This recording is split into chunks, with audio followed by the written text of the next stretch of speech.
5 days to go before Christmas.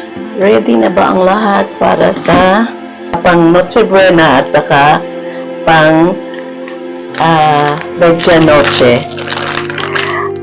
Kami, early as October ay unti-unti na kami ng grocery. Naglilista na ako niya ng aking mga lulutuin at saka kung ano ang aking mga kakailanganin. Kasi kinukulit na ako niya ng anak ko para mamili. So ito na, kumpleto na kami. Mga karne na lang ang kulang namin.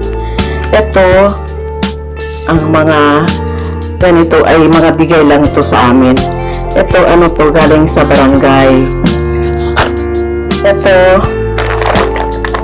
galing naman to sa kakilala ng asawa ko.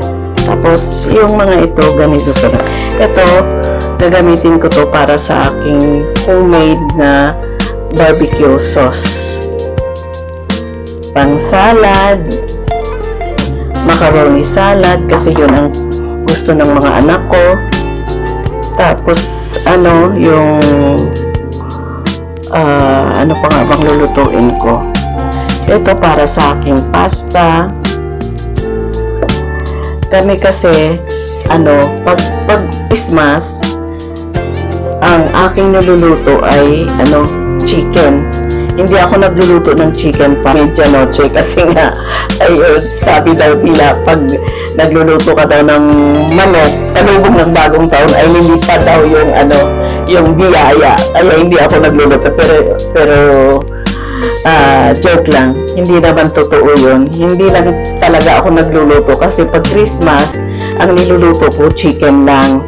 Tapos, pagdating naman ng New Year, pork naman para maiba naman. Kaya ganun.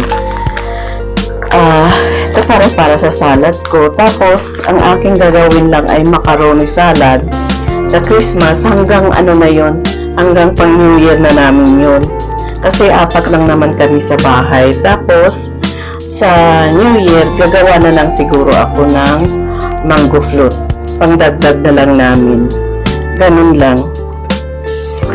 Ay, yung mga cheese at saka pasta namin. Ganito. Marami akong pasta. Dala ng anak ko pa. Galing Germany. Ayan. May queso de bola, oo nga pala, queso de bola din kami. Ayan. Tapos, ano pa nga ba? Ayun, ganun lang. Ready na kami. Sana kayo rin. Ready na rin. Merry Christmas in advance sa lahat.